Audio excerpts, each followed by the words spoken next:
Ça fait quoi?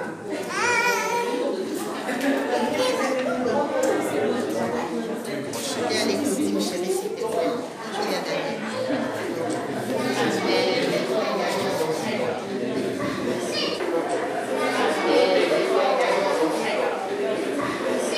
Amen, amen, amen. Voilà, voilà, reprenez vos places.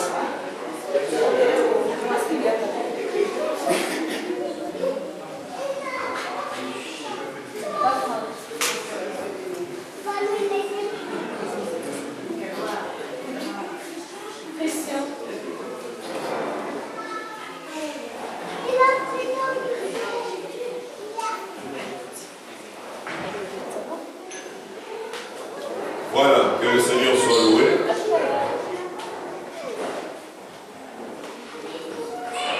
Nous avons eu trop de problèmes avec le micro. Vous savez qu'il y a 3 églises qui se succèdent du haut de cette chaire. Et chaque église qui vient règle à sa manière le son, ainsi de suite. À un moment donné, on est perturbé. Voilà pourquoi je nous demande, 1, de beaucoup prier, et de 2, de continuer à chercher un lieu. Posons-nous des questions. Pourquoi il y a des assemblées qui trouvent des lieux de culte? Pourquoi pas nous? C'est parce que les gens de ces assemblées-là sont déterminés. Ils prient et ils cherchent. Amen. Le problème avec nous, c'est 1 ou 2 personnes seulement qui se soucient de ça. Et lorsque le pasteur est fatigué, parce qu'il cherche, il ne trouve pas, voilà, on est là, on se regarde. Il y a même des gens qui me posent la question, mais pasteur, quand est-ce qu'on quittera ici? Et moi je réponds, c'est quand on trouvera un lieu. Et on ne cherche pas, mais on doit continuer à chercher. Amen. Même les maisons en location ici à Bruxelles, parfois on tourne pour avoir un appartement. Mais les gens qui cherchent, nous lorsqu'on voulait, lors de notre mariage, quand la date du mariage s'approchait, à un mois on n'avait toujours pas d'appartement. On cherchait un peu partout. Et à 2 semaines, je pense, si ma mémoire est bonne, on avait trouvé quand même. Et un endroit, c'était un bel appartement en plus. Et quand on ne cherche pas, l'appartement ne viendra pas vers vous, la salle non plus ne viendra pas vers vous. On continue, voilà. Ce qui fait qu'on déplace les instruments, on doit brancher, rebrancher. Un, ça détruit les instruments, et puis les 2, à un moment donné, on ne s'est pas bien réglé. Voilà pourquoi ceux qui chantent ici souffrent, vous qui êtes dans la salle, vous souffrez. Il y a dysfonctionnement des sons. Amen.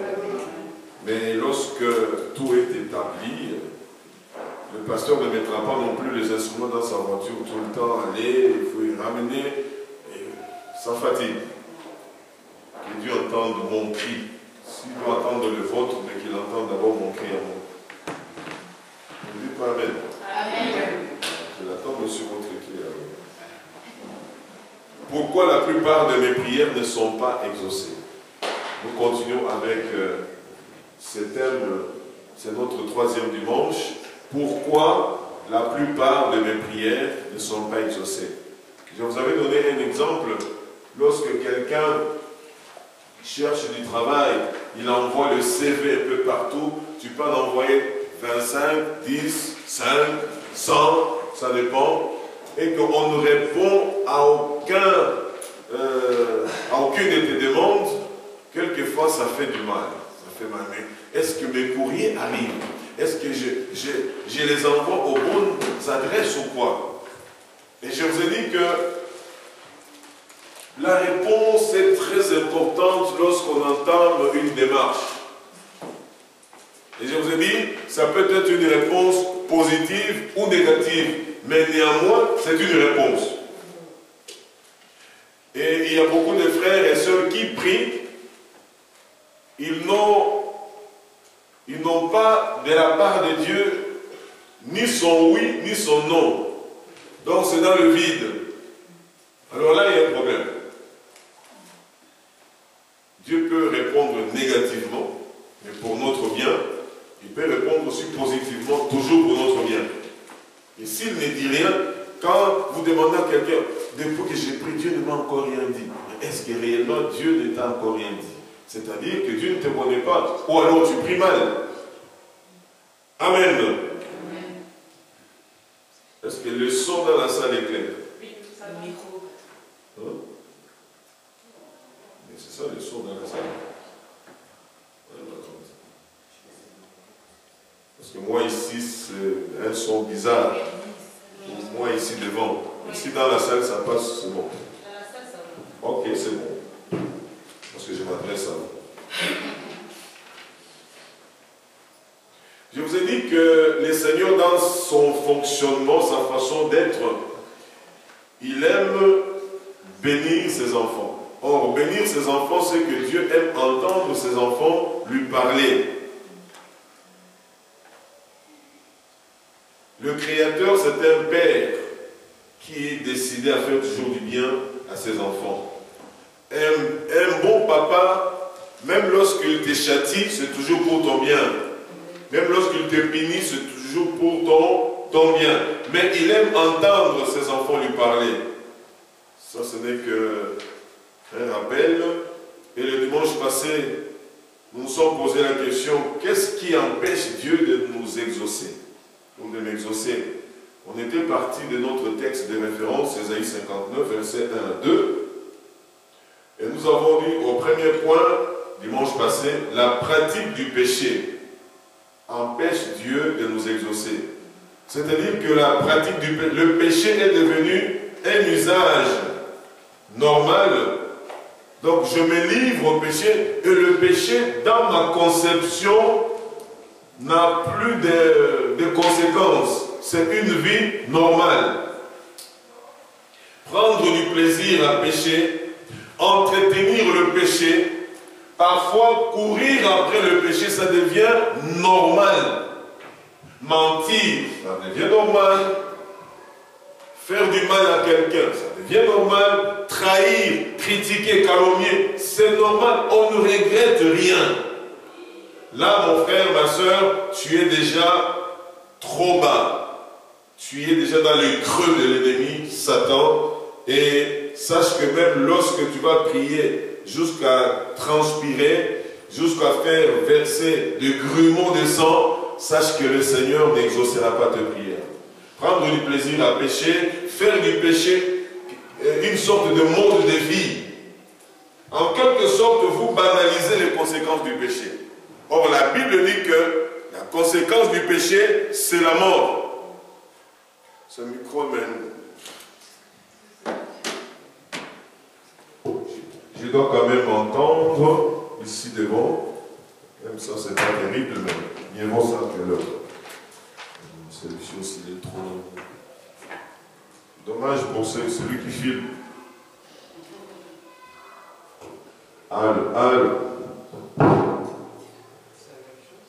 Celui-ci, le fil est court, mais le son pour moi devant est bon. Celui-ci. Bon, on fait avec, c'est pas grave. Oui, les conséquences du péché, c'est la mort. Mais ne vous occupez pas de la salle. Moi, c'est ici devant, en fait, le retour. C'est tout. Mais la salle, ça passe, c'est bon. Le péché nous cache la face de Dieu et l'empêche de nous écouter. Le péché met une séparation entre nous et notre Père et notre Dieu. Et là, nous avons lu Jean 9, 31, qui disait ceci: nous savons que Dieu n'exauce point les pécheurs, mais si quelqu'un l'honore et fait sa volonté, c'est celui-là qui l'exauce. C'est-à-dire que Dieu ne fait exception de personne. C'est lui qui prie Dieu selon ses normes établies, c'est celui-là seul que Dieu exauce. Nous avons parlé du deuxième point qui empêchait Dieu de nous exaucer, c'était la désobéissance ou le refus de se soumettre. Jacques 4, 7 nous disait ceci: soumettez-vous donc à Dieu résistez au diable et il fuira loin de vous. Le diable ne peut pas fuir loin de nous si nous ne nous soumettons pas à Dieu. Or, la plupart de nos frères et sœurs ne se soumettent pas à Dieu, mais sont des spécialistes à chasser le diable. Amen. Amen. Résistez au diable et il fuira loin de vous. Mais en se soumettant d'abord à Dieu. Or, lorsque tu désobéis, tu es insoumis devant le Seigneur. Et le diable ne peut pas fuir. Voilà pourquoi il y a certains frères, certaines sœurs, ils prient, c'est comme si plus ils prient, leur problème devient difficile. Pourquoi? Parce que lorsque nous ne sommes pas soumis à Dieu, tout ce que nous disons à Satan, ces démons, ça les énerve. Vous comprenez un peu? Alors il s'acharne contre toi, mais Dieu protège seulement le souffle qu'il t'a donné, mais autour de toi, tout est bloqué. Et ça décourage plusieurs. Nous avons lu avec vous 1 Samuel 15, verset 23, car la désobéissance est aussi coupable que la divination et la résistance ne l'est pas moins que l'idolâtrie et les théraphim. Puisque tu as rejeté la parole de l'Éternel, il te rejette aussi comme roi. Troisième point que nous avons vu dimanche passé, c'était la mésentente conjugale ou le conflit familial ou entre frères et sœurs. Ces conflits-là peuvent pousser les gens à ne pas être exaucés par le Seigneur. Nous avons lu Matthieu 5, 23 à 24. Si donc tu présentes ton offrande à l'autel, et que là tu te souviennes que ton frère a quelque chose contre toi, laisse là ton offrande devant l'autel et va d'abord te réconcilier avec ton frère, puis viens présenter ton offrande. C'est la parole de Dieu. Si nous sommes enfants de Dieu, nous devons marcher selon la parole et non selon nos émotions, et non selon nos sentiments.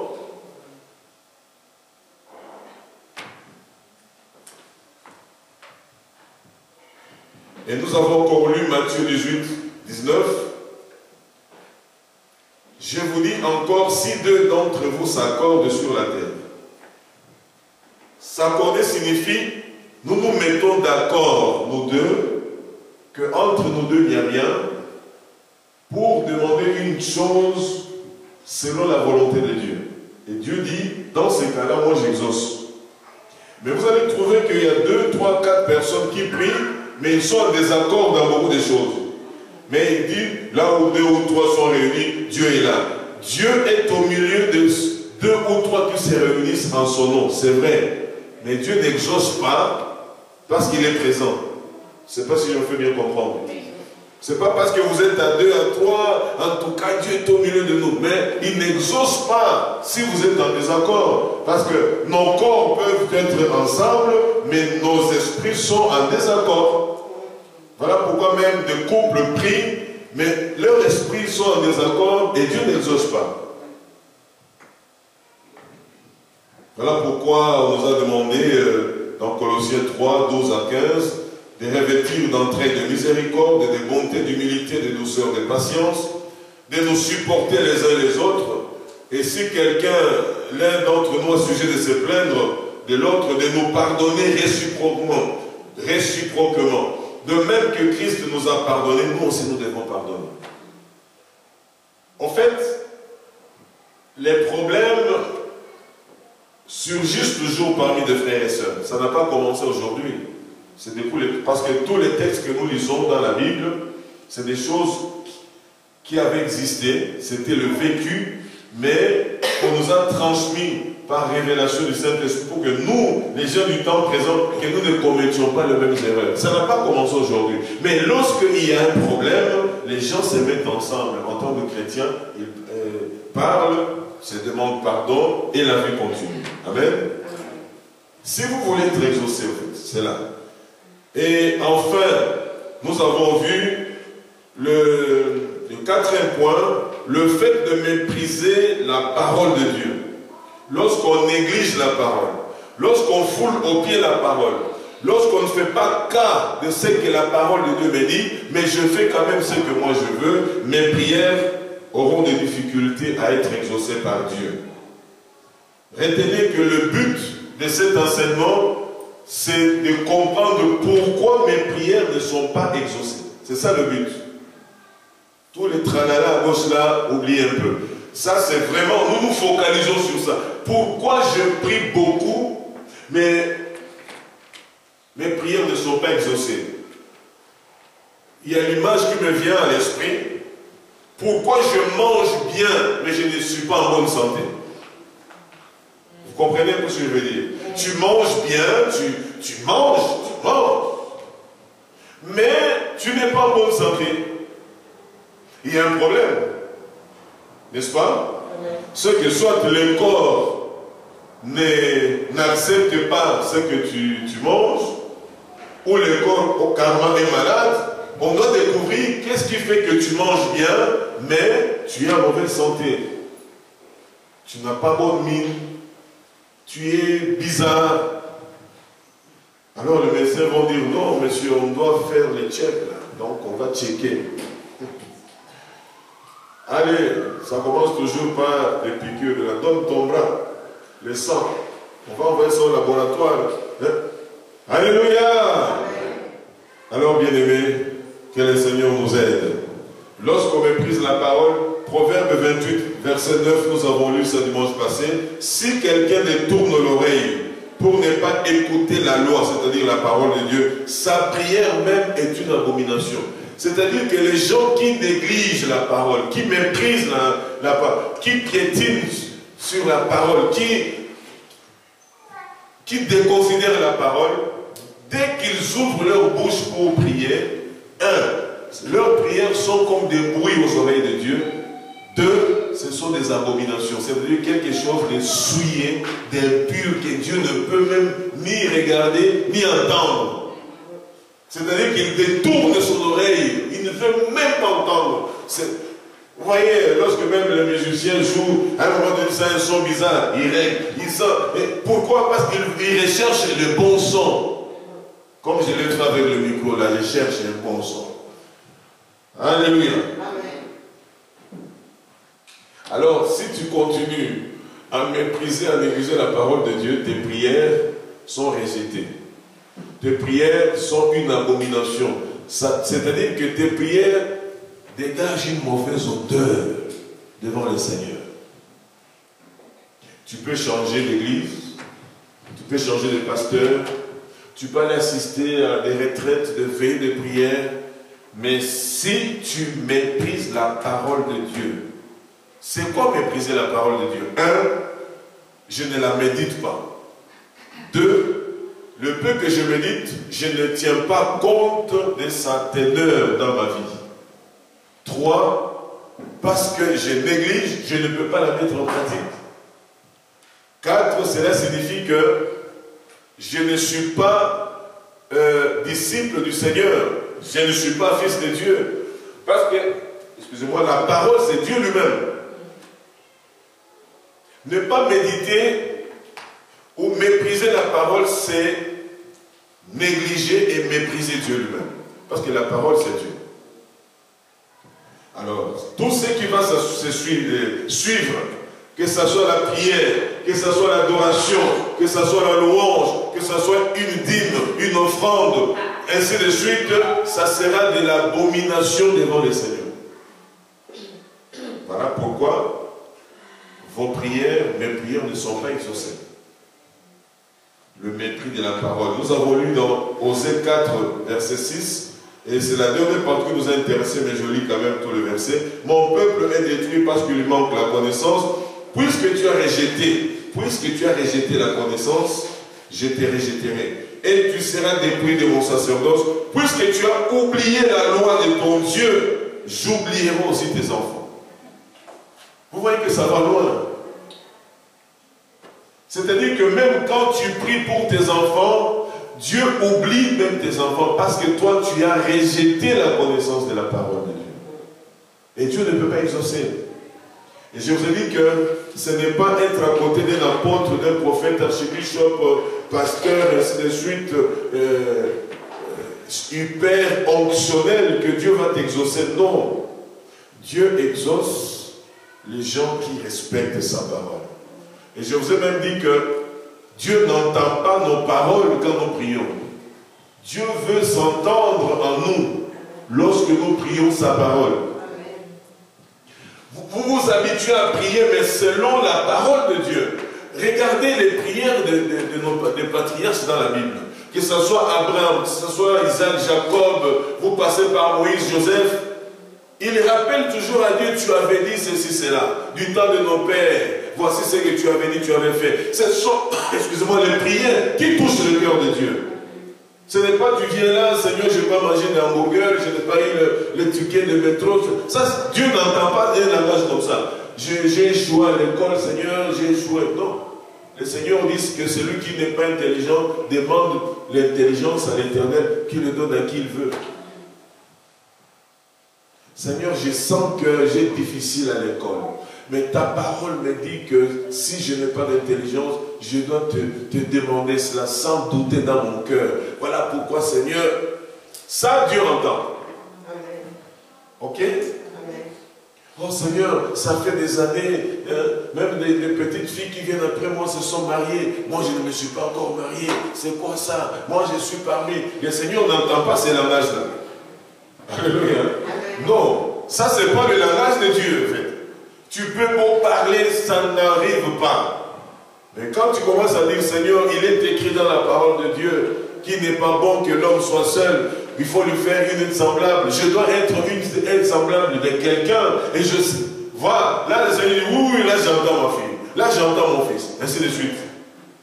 Priez selon la parole de Dieu. Amen. Amen. Aujourd'hui, nous allons voir un seul point, mais en 3 sous-petits points. Ok?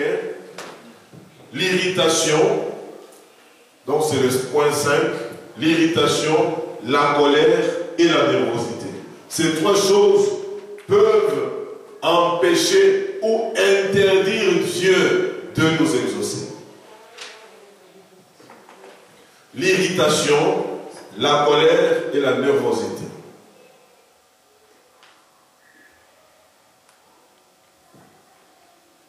Je vous lis le texte de Caïn.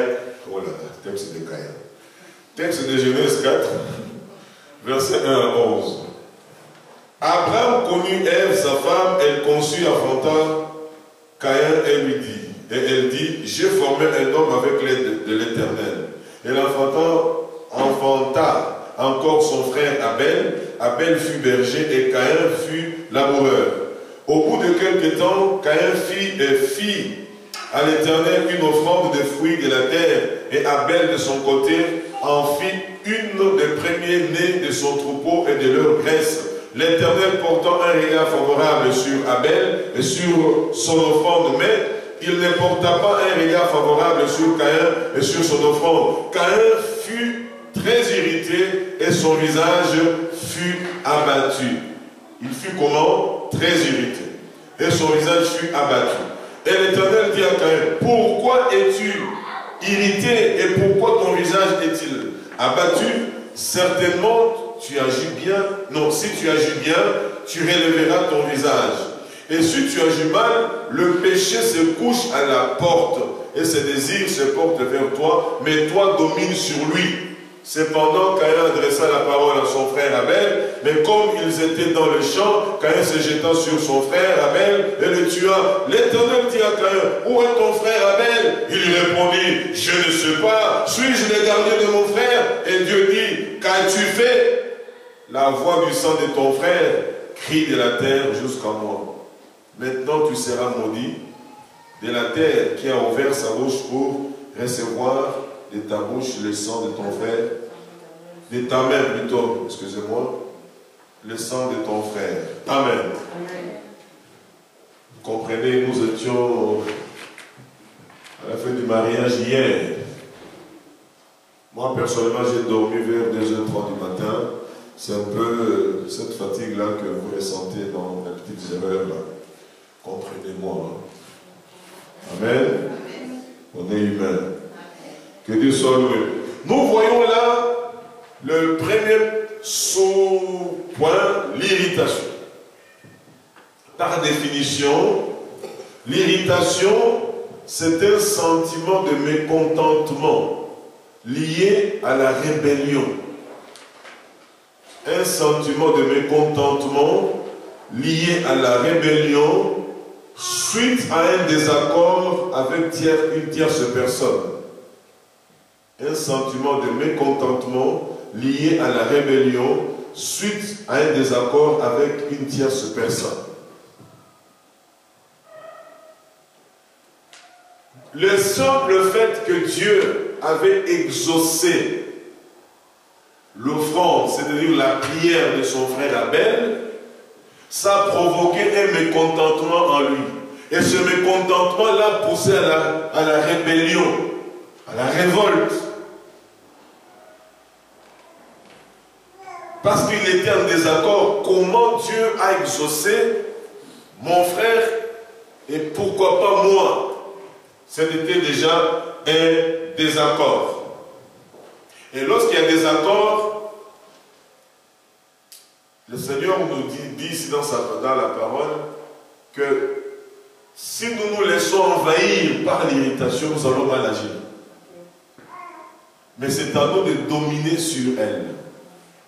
L'irritation. C'est un état qui pousse quelqu'un à être, à avoir une violence parfois non justifiée. Il a mal compris la chose, il a mal discerné ce qui se passe, mais ça le pousse à commettre quelque chose pour apaiser justement son irritation. Et c'était le cas de notre frère Caïn qui est devenu ennemi après. Il a tué son frère. C'était le premier assassin dans la Bible. Donc le premier assassin qui a tué dans sa famille. Voilà pourquoi vous vous posez des questions. Mais c'est sorcier à manger les gens de sa famille. Mais le premier assassin, c'est quelqu'un de la famille. Il détruit la famille. Ça n'a pas commencé, c'est tout un esprit. Et il y a des frères et des sœurs. Pour être en désaccord avec quelqu'un, il passe par l'irritation. Et lorsqu'on atteint le niveau de l'irritation, on parle mal. On peut tuer quelqu'un par la parole. Vous pouvez, empêcher quelqu'un de bien dormir au nom des paroles irritables. Tu as mal parlé à quelqu'un, tu as mal répondu à quelqu'un, tu as mal écrit à quelqu'un. Pour toi c'est fait, mais tu ne l'as pas fait dans un bon état d'esprit. Parce que tu étais irrité. Et la victime se pose des questions. Bon, en fonction de ce que je fais, je méritais tout ça. Et sortant de telles personnes, je n'arrive pas à comprendre. Qu'est-ce que je fais? Insomnie. Pourquoi moi? Manque d'appétit, ainsi de suite, demain, maux de tête, maux de dos. Pourquoi? Parce que la personne, ce que tu as sorti de ta bouche sont des flèches. Des lames de rasoir, ça coupe, ça coupe. Je ne sais pas, il y a des frères et sœurs ici qui ont déjà reçu des bombes comme ça. Nous, les pasteurs, on est déjà un peu immunisés. On a tellement reçu. C'est comme un boxeur. À force de recevoir les coups, à un moment donné, tu dis, il reçoit ce coup-là, il reste debout. Mais moi, là, je vais mourir. Mais il est déjà habitué, il est immunisé. Amen. Mais il y a encore des gens faibles. Une petite flèche qui entre cette personne. Vous savez qu'il y a des gens qui meurent, même physiquement. Donc, spirituellement, ils meurent. Psychologiquement, il meurt, même physiquement, ça l'amène à la tombe. Pourquoi? Parce que c'est des flèches. Et toi aussi, si tu es victime, pourquoi tu acceptes trop ces flèches-là? Une flèche qui vient, tu peux l'esquiver aussi. Le boxeur, on les entraîne à esquiver aussi. les joueurs, même quand ils jouent, on les entraîne sur comment est-ce qu'il fait quelqu'un qui vient pour te faire du mal, comment sauter, comment les dribbler. Tout ça, c'est pour nous permettre, nous protéger, voilà, contre toutes ces flèches empoisonnées. Ça sort de cœurs irrités. Un cœur irrité ne peut pas servir Dieu. Un cœur irrité ne peut rien demander à l'Éternel. Un cœur irrité n'a rien à voir avec un mariage. C'est quelqu'un qui a le droit de vivre dans la jungle avec les bêtes. Si vous regardez les images des animaux lorsqu'on nous montre les magazines, donc dans ce monde-là, il n'y a que l'irritabilité. Ça lui prend, il déchire, celui-ci il va détruire là-bas, il vient s'imposer. C'est ça, être irritable. Voilà que notre Caïn,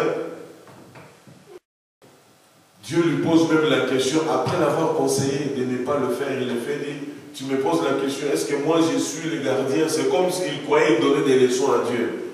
Est-ce que moi je suis le gardien de mon frère? Il dit, mais son sang crie jusqu'à moi. Tu as tué ton frère à cause de l'irritation. Vous voyez que l'irritation tue le ministère, ça tue, ça détruit la communion avec le Seigneur, ça détruit les relations, l'irritation. Si tu as souvent les dispositions de l'irritabilité, sache que tes prières auront des difficultés à être exaucées par Dieu. Enfin, qu'est-ce qui différencie les chrétiens vrais, le converti, les disciples, avec toute autre personne? C'est la tempérance. Un chrétien, il est tempérant. Un chrétien, il maîtrise les choses, même devant l'injustice, même devant les incompréhensions. Un chrétien fait la différence. Il est tempérant. Il a de la maîtrise. Ce sont les fruits du Saint-Esprit. C'est le fruit du Saint-Esprit. Amen. C'est ça la différence. Tu arrives quelque part, mais les gens te disent, mais avec ce qui s'est passé, tu n'as pas réagi. Tu dis, mais je devais réagir à quoi? Ou par rapport à quoi? Ça m'a rien fait. Ah, mais nous qui étions là, on sentait ça monter, mais toi-même les conseils, non, moi j'ai banalisé des choses comme ça. Tu t'es protégé et cette flèche-là passe outre. Va chercher quelqu'un d'autre. Amen. Que Dieu soit loué. Donc, premier sous-point, l'irritation. Nous l'avons vu auprès de Caïn. Deuxième sous-point, la colère. La colère. Ah. La colère, par définition, ça, ce sont mes définitions. Ce n'est pas la rousse. Ce sont mes définitions. Ok? La colère est un état de perturbation psychologique. Perturbation psychologique avancée. La colère est un état de perturbation psychologique avancée qui fait perdre à la personne concernée tous ses moyens de contrôle et de maîtrise de soi. Définition selon le pasteur Hubert. Vous ne trouverez pas ça dans la rousse comme ça, défini. Non, moi, quand je voulais prendre la rousse, je dis non, toi-même fais quelque chose. Je voulais prendre la rousse, bon, j'écris, je mélange. Un état de perturbation psychologique avancée qui fait perdre à la personne concernée tous ses moyens de contrôle et de maîtrise de soi. Et si souvent vous piquez de colère, vous allez vous retrouver dans ça, dans ma petite définition ici. Ça perturbe ton état psychologique, la colère.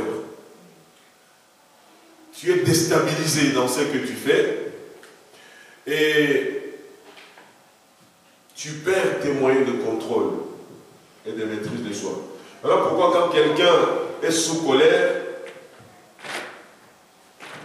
il a en main un téléphone qu'il a acheté à 1800, quand la colère monte, il vise ça même contre le mur, il détruit ça et réalise qu'est-ce qu'il a fait.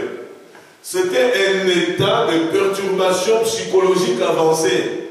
Et dès que tu es dans cet état-là, tu perds tes moyens de contrôle. Beaucoup sont en prison, pas parce que c'était de mauvaises personnes. En général, c'est des bonnes personnes. Mais au nom de la colère, ils perdent tous ces états de défense, de maîtrise, et hop, il a donné la mort sans l'intention de la donner. Il n'y avait pas d'intention, mais il y a eu quand même mort d'homme, et nous te récupérons 30 ans en prison. Amen. Et là, même les gens qui fouillaient l'église, beaucoup de ces gens-là en prison cherchaient les aumôniers. Est-ce que j'ai besoin de parler à un aumônier? J'ai besoin de parler à un aumônier. Et pourtant, quand il était à l'extérieur, on l'invitait dans les églises, il n'allait pas. Et le Seigneur dit, oui, je t'amènerai dans le désert et là je parlerai à ton cœur. Beaucoup se convertissent en prison, ne vous en faites pas. Beaucoup. Il faut beaucoup prier pour les aumôniers. Ils sont en train d'abattre un travail vraiment spirituel en profondeur. Que Dieu soit loué. À travers nos visites, les gens se réconcilient avec leur famille. Il y a des gens qui sortent en prison et disent non, j'ai rencontré le Seigneur, je ne peux plus refaire ça. Par contre, il y a ceux qui sont révoltés avant et sont hyper révoltés pendant la prison. Ils sont encore pires qu'avant. Ils ne veulent même pas entendre parler d'un psychologue, d'un psychiatre, d'un pasteur, d'un aumônier, rien du tout. Vous savez, il y a ceux-là qui se disent, moi j'attends ma vengeance. Je vais passer mes 40, même, mes 15 ans de prison, mais je sors pour me venger. Donc ça n'a rien changé en fait. Il faut beaucoup prier. Beaucoup prier. Alors, la colère. On commence à lire le texte. Matthieu 5, verset 22. Je commence au verset 21. Matthieu 5, 21 à 22. Vous avez entendu qu'il a été dit aux anciens, tu ne tueras point. Celui qui tuera mérite d'être puni par les juges. Mais moi je vous dis que quiconque se met en colère, c'est votre Bible souligné. Quiconque, donc parmi nous ici, quiconque se met en colère contre son frère, sa soeur, son père, sa mère, son pasteur, tu te mets en colère. Je relis encore. Mais moi je vous dis, moi qui, Jésus, c'est ça, hein, c'est lui qui parle. Mais moi je vous dis que quiconque se met en colère contre son frère mérite d'être puni par les juges. Que celui qui dira à son frère Raka mérite d'être puni par le Sanhédrin, et que celui qui lui dira insensé mérite d'être puni par le feu de la géhenne. Amen. Vous voyez la colère.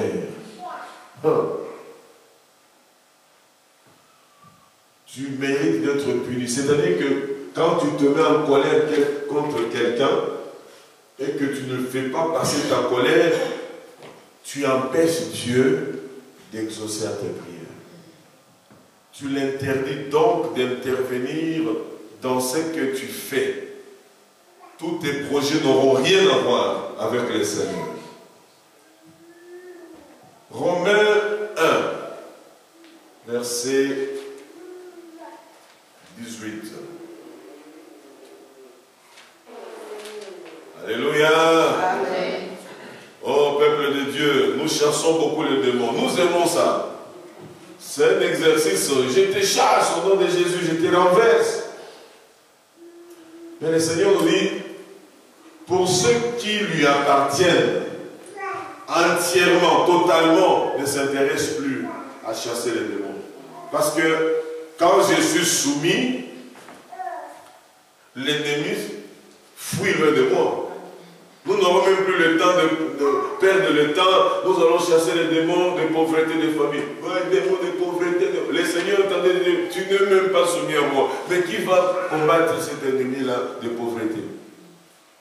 Et même le démon de pauvreté se met en colère. Il dit, je n'ai rien fait dans cette famille. Alors, comme il me chasse et qu'il n'est pas soumis à Dieu, moi, je vais m'imposer dans lui.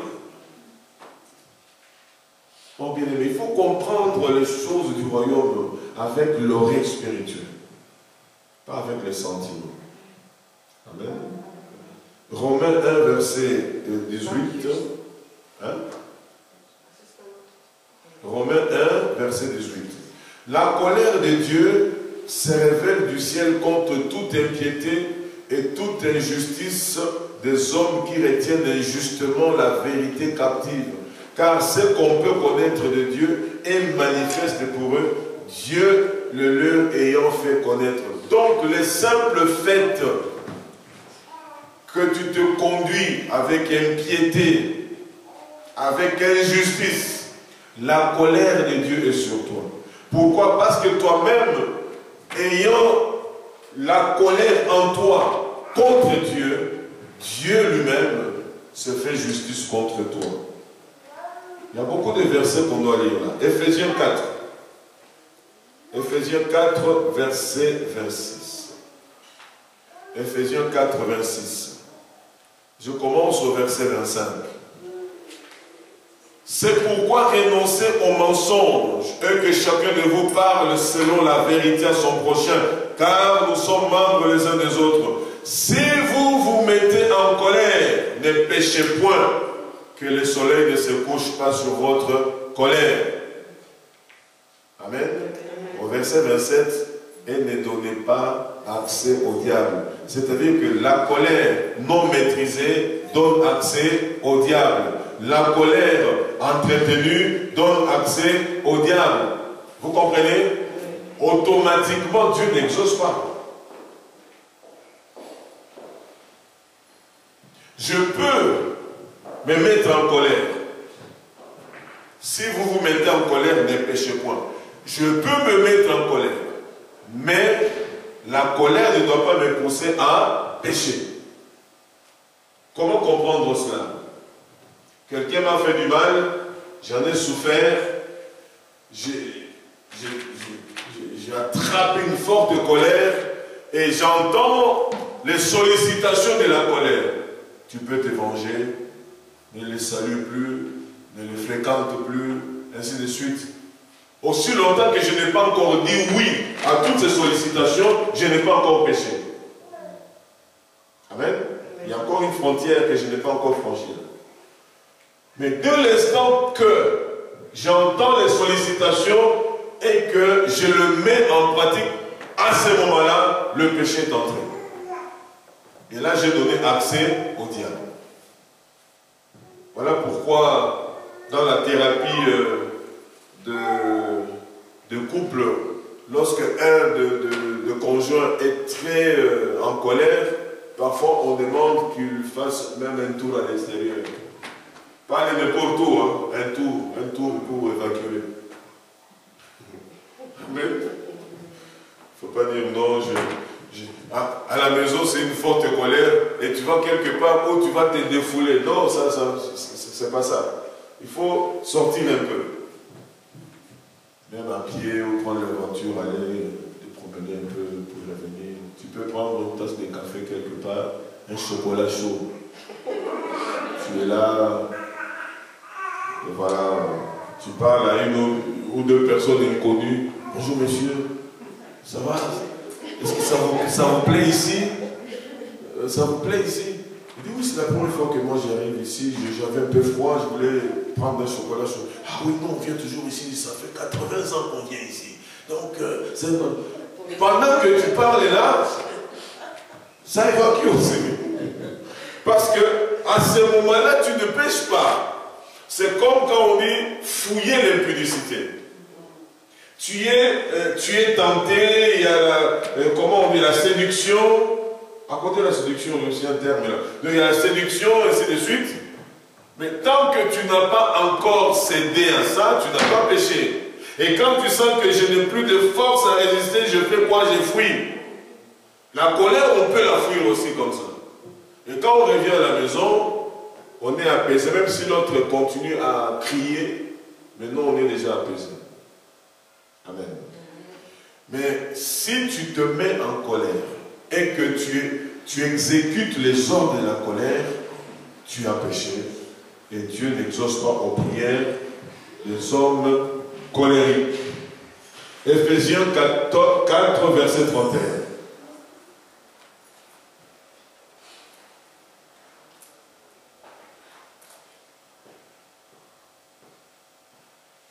Bon, je commence au verset 30. N'attristez pas le Saint-Esprit de Dieu, par lequel vous avez été scellés pour le jour de la rédemption. Que toute amertume, toute animosité, toute colère, toute clameur, toute calomnie et toute espèce de méchanceté disparaissent du milieu de vous. Amen. Oui. Éphésiens 4, 30 à 31. Que toute colère, toutes ces choses doivent partir. Il y a des frères et sœurs qui ont des bonnes dispositions à tomber en colère, à se mettre en colère. Des bonnes dispositions. C'est-à-dire qu'il quitte celui, il va au boulot, il va à l'école, il va à l'église, bien préparé à se mettre en colère. Quelqu'un lui marche sur le pied, ah, c'était l'occasion, boum, il explose. Et puis la minute d'après, Seigneur, je t'adore, je veux voir ta gloire. Le Seigneur dit non, c'est des abominations des oreilles, je n'entends pas. Je ne peux pas exaucer ça. Je ne peux pas aller à l'encontre de mes principes. Je ne peux pas me régner moi-même Dieu. Je lui dis, vous faites ça, je suis avec vous. Vous ne le faites pas, je ne suis pas avec vous. C'est clair. Je me pose toujours des questions. Bien aimé. Parfois, il nous arrive de rentrer tard à la maison, nous qui conduisons beaucoup, pour avoir été invité à un endroit, avoir été soutenu. Un couple, une famille, tu rentres 2h, 3h du matin. Je suis souvent étonné, la nuit, il n'y a pas de militaires, il n'y a pas de policiers, il n'y a personne, il n'y a pas de témoins. Quelqu'un est en train de conduire. Et dès que le feu passe au rouge, il est tout seul la nuit, il attend. Devant le feu rouge, tu attends. Il n'y a personne là. Pourquoi tu respectes ça? Parce que c'est la loi qui te le dit. Et quand Dieu te le demande, pourquoi tu ne le respectes pas? Alors que c'est lui le législateur céleste de la loi. Au fait, c'est ça notre problème chrétien. Nous négligeons les choses de Dieu parce qu'on ne le voit pas physiquement. Mais j'ai peur de l'état que je ne vois pas devant un feu rouge. Je m'arrête. J'attends. Alors que je suis pressé. Seul, pas de voiture derrière, pas de voiture devant. Feu rouge. J'attends. Et quand ça passe au vert, je pars. Mais le Seigneur te le dit, l'irritation, la colère, ce sont ces choses-là qui m'empêchent de vous exaucer, qui m'empêchent de répondre à vos attentes, qui m'empêchent de vous délivrer. Nous avons l'information, mais nous ne l'appliquons pas, nous ne l'obéissons pas. Alléluia. Colossiens 3, verset 8. Colossiens 3, 8. Mais maintenant, renoncez à toutes ces choses. Premièrement, à la colère, à l'animosité. Quelqu'un qui a de la colère va manifester de l'animosité. C'est-à-dire qu'il va vivre comme un animal dans tout ce qu'il va faire. À un moment donné, vous vous posez la question, cette personne est-elle normale? Et si elle est chrétienne, vous vous posez la question, est-ce qu'elle a reçu vraiment le Saint-Esprit? Donc maintenant, renoncer à toutes ces choses, à la colère, à l'animosité, à la méchanceté, à la calomnie, aux paroles déshonnêtes. Quelqu'un qui est en colère, il aura souvent des paroles déshonnêtes. Qui pourrait sortir de votre bouche? C'est la parole. 1 Timothée 2, 8.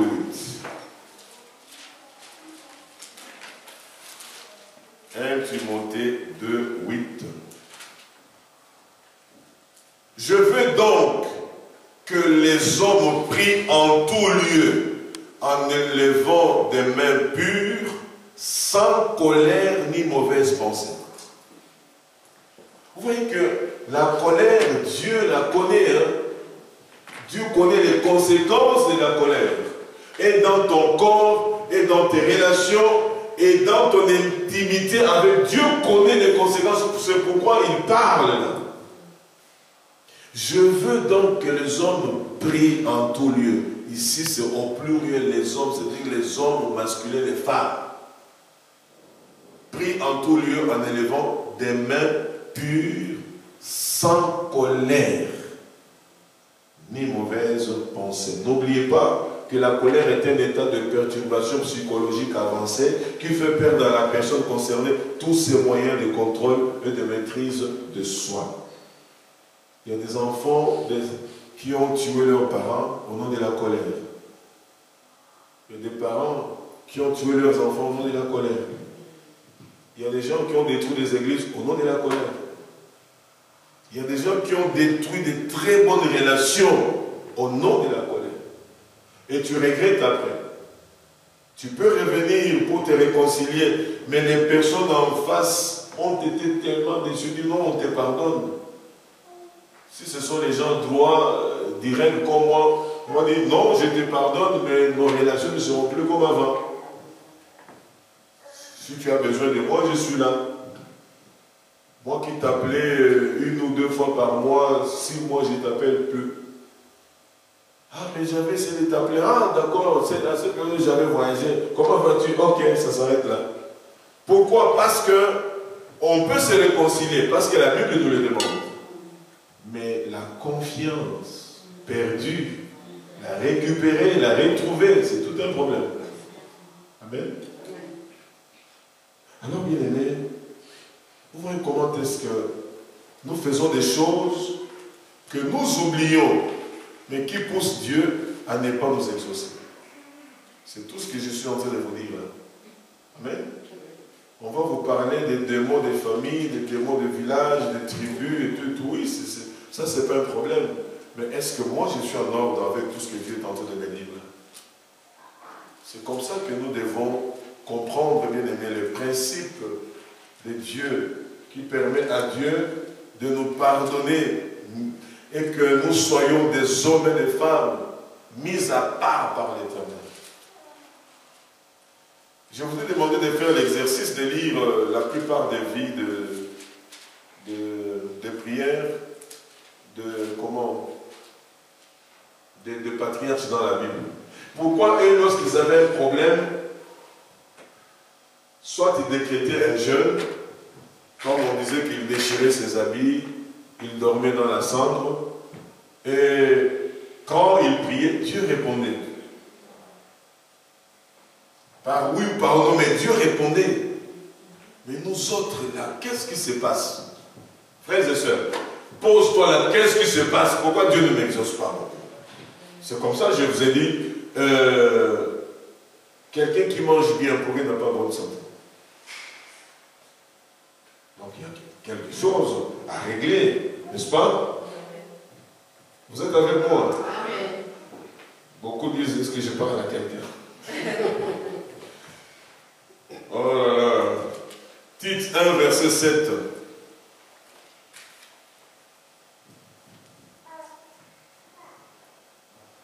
Car il faut que l'évêque soit irréprochable comme économe de Dieu, qu'il ne soit ni arrogant, ni colère, ni adonné au vin, ni violent, ni porté à un gain déshonnête, etc. Vous connaissez un peu cette partie-là. C'est-à-dire que même un responsable, un évêque, c'est un responsable. Un évêque, c'est un surveillant. Comme je vous parle là, je suis un surveillant. Quand vous avez une responsabilité d'un ministère, vous êtes surveillant. Alors, on ne veut pas ces gens-là colère dans le ministère ou dans une responsabilité quelconque. Car il faut que l'évêque soit irréprochable. Nous, les chrétiens, nous devons être irréprochables au milieu des païens et parmi nous, les chrétiens. Il faut que l'évêque soit irréprochable comme économe de Dieu, qu'il ne soit ni arrogant, ni colère, etc. La colère empêche Dieu d'exaucer aux prières de beaucoup de frères et de sœurs. Alléluia. Commencez par corriger. Commencez par rectifier. Ce sont des petites choses à nos yeux, mais qui sont beaucoup plus importantes aux yeux de l'Éternel. Et le Saint-Esprit ne peut pas se déplacer. Non, les anges de Dieu ne peuvent pas se déplacer en faveur d'un homme ou d'une femme colère. Et puis, le Saint-Esprit ne peut pas permettre à ta prière d'atteindre Dieu, parce que c'est lui qui est le véhicule, le canal par lequel la prière passe, pour atteindre Christ et de Christ à Dieu, n'est-ce pas? Mais parce qu'il trouve en toi colère. Auprès de Dieu, il n'y a que la colère, parce que le chrétien commence à parler d'une colère sainte. Il n'y a pas de colère sainte. C'est Dieu qui est le juste juge et c'est sa colère qui agit pour détruire ceux qui marchent à la contre de sa loi. Ah, moi j'étais à un endroit, vraiment j'avais attrapé une sainte colère. Quelle sainte colère? Ça n'existe pas ça. Alléluia. Alors Jacques 1, verset 19 à 20. Voilà. Lorsqu'on vient à l'église dimanche, comme nous sommes une église dont la plupart des gens, on ne les voit que le dimanche, de temps en temps on fait des sauts, des kangourous dans la Bible pour lire la parole de Dieu. Jacques 1, 19 à 20. Sachez-le, mes frères bien-aimés, ainsi que tout homme soit prompt à écouter, lent à parler, lent à se mettre en colère. Car la colère de l'homme n'accomplit pas la justice de Dieu. Si c'est votre Bible, soulignez. Alléluia. Oui, parce que nous voulons les bénédictions. Saint-Esprit, remplis-moi. Je vais parler en langue, je vais poser le main sur le malade. Le Saint-Esprit dit, moi, je ne soutiens pas les gens qui sont colériques. Alors, on fait comment? Il te dira non, mets ta colère de côté et puis reviens vers moi. Amen. Oui, c'est simple. Oh Seigneur, je vais être un serviteur de Dieu, rempli du Saint-Esprit. En tout cas, il y a beaucoup de païens ici en Europe. Seigneur, remplis-moi. Mais quand le Seigneur te regarde, on t'a seulement bousculé un peu dans le métro, tu as cassé le nez de quelqu'un. La police descend. Ainsi de suite. Il dit, pas toi. Vous voyez pourquoi Dieu avait mis du temps à utiliser Moïse. Pourquoi? Parce que Moïse était un homme colérique. Moïse ne passait pas par 4 chemins. Il pouvait tordre le cou d'un Égyptien et puis il s'en va. Et le Seigneur dit, ah, celui-ci c'est un leader, mais je dois travailler son cœur. Monsieur, 40 ans. Vous voyez comment Dieu peut travailler avec elle? 40 ans. Qu'on sorte de cette colère-là. Qu'on sorte de la colère. Et 40 ans après, le Seigneur dit, bon, maintenant, tu es bon pour être le leader qui va sortir mon peuple de l'Égypte. Mais vous voyez que même pendant la sortie avec Israël, il descend avec les 2 tables du commandement. Il y a les 2 tablettes. Ah, les tablettes ont commencé déjà à cette époque-là. Il descend avec ça. Et puis, à un moment donné, il laisse le peuple, il va prier. Il descend, il trouve que le peuple de Dieu a mal agi. Si vous lisez très bien, c'était par colère qu'il avait parlé. Il a dit que tous ceux qui sont pour moi, venez vers moi. Si c'est ton père, ta mère, ton oncle, ouvre son ventre. Les gens se sont entretués, donc souffrent. C'était terrible. Il remonte encore, il supplie Dieu. Il dit, mais toi, qu'est-ce qui se passe?